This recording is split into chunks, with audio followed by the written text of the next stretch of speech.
ची बातमी मुंबई पुण्यासह राज्यातील 29 महापालिकांच्या निवडणुकांबाबत सर्वात मोठी आणि महत्त्वाची अपडेट समोर आली आहे। राज्यातील महापालिका निवडणुकांची आजच घोषणा होणार आहे। राज्य निवडणूक आयोगाने आज 4 वाजता पत्रकार परिषद बोलावली आहे। आजच्या पत्रकार परिषदेत महापालिका निवडणुकांची घोषणा होण्याची शक्यता आहे। आज निवडणुकीची घोषणा झाली तर पुढील वर्षात 10 ते 15 जानेवारी या दरम्यान निवडणुकांची घोषणा होऊ शकते। त्यामुळे निवडणूक आयोगाच्या आजच्या पत्रकार परिषदेकडे सर्वांचं लक्ष लागलंय। निवडणूक आयोग आता कोणत्या तारखा जाहीर करणार हे पाहणं महत्त्वाचं ठरणार आहे। तर निवडणूक आयोगाची आजच पत्रकार परिषद होत आहे। दुपारी 4 वाजता ही पत्रकार परिषद होणार आहे। त्यामुळे महापालिका निवडणुकांची तारीख आजच जाहीर होणार आहे। त्यामुळे मुंबईसह सर्व महापालिका निवडणुकांची घोषणा होणार असल्याचं कळतंय। आताची ही सर्वात मोठी बातमी आपण पाहतोय। मुंबई पुण्यासह राज्यातील 29 महापालिका निवडणुकांची आज घोषणा होणार आहे। दुपारी 4 वाजता पत्रकार परिषद घेण्यात येणार आहे। आयोगाकडून निवडणुकीची घोषणा केल्यानंतर त्याच क्षणापासून राज्यात आचारसंहिता सुद्धा जाहीर होईल। तर महापालिका निवडणुकीचा कार्यक्रम आजच जाहीर होण्याची शक्यता आहे। पहिले तर मला असं वाटतं की जिल्हा परिषदेच्या निवडणुका घेतील का, आज कदाचित फक्त महानगरपालिकेच्या निवडणुकीची शक्यता दिसते। आणि महत्त्वाची गोष्ट त्याच्यामध्ये अशी आहे की ज्या त्रुटींवर आम्ही बोट ठेवलेलं आहे, ज्या त्रुटींच्या संदर्भात आम्ही काही आक्षेप घेतलेले आहे, त्या आक्षेपाच्या संदर्भात आम्हाला काही आक्षेप आहेत। मागे आपण पाहिलं असेल की आम्ही केंद्रीय निवडणूक आयोगाला भेटलो आणि केंद्रीय निवडणूक आयोगाने सांगितलं की या निवडणुकांशी आमचा संबंध नाही आहे। आम्ही त्यांना म्हटलं वोटर लिस्ट ही केंद्रीय निवडणूक आयोग बनवतो, त्यामुळे तुम्हाला ह्या त्रुट्या दूर कराव्या लागतील। त्यांनी सांगितलं आम्ही ह्याच्यातलं काही करणार नाही, तुम्ही राज्य निवडणूक आयोगाला भेटा।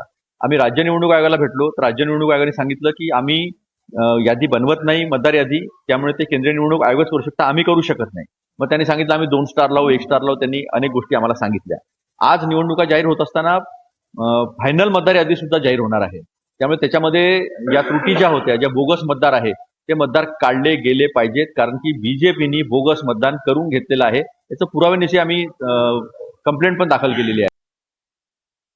सर्वच पक्षाची निवडणुकीची तयारी झालेली आहे। निवडणुका कधी लागतील फक्त डेट डिक्लेअर करण्याची निवडणूक आयोगाकडून जे होणार आहे त्याची वाट पाहतोय आम्ही सर्वजण। आचारसंहिता कदाचित उद्या परवा लागण्याची शक्यता नाकारता येत नाही। या आठवडाभराच्या आतमध्येच आचारसंहिता जेव्हा लागेल त्या टायमाला खऱ्या अर्थानं या रणधुमाळीला सुरुवात होईल। युती नसली तरी तिकीट एकालाच द्यावं लागेल ना, असली काय नसली काय। स्टेडियम वाढून चालत नाहीये। मतदारांचा जो मतदान करणार आहे त्याच्या मताचा आदर केला पाहिजे। त्याचं सर्वांचं मत तुम्ही महायुतीत लढावं असं आहे, म्हणून आम्ही महायुतीत बरोबरच म्हणजे आम्ही युती करूनच ही निवडणूक लढणार आहोत। आजही जवळजवळ 350 पेक्षा जास्त कोटीच्या कामांचं लोकार्पण हे आज झालेलं आहे आणि त्याच कार्यक्रमाच्या निमित्ताने आज आम्ही सर्व ठिकाणी फिरतो आहोत। सर्व ठिकाणी नव्याने प्रभाग समिती कार्यालयांचं निर्माण झालेली आहेत। त्याचबरोबर काँक्रिटीकरणाचे रस्ते हेही मोठ्या प्रमाणामध्ये या महानगरपालिकेमध्ये करण्याचं काम झालेलं आहे।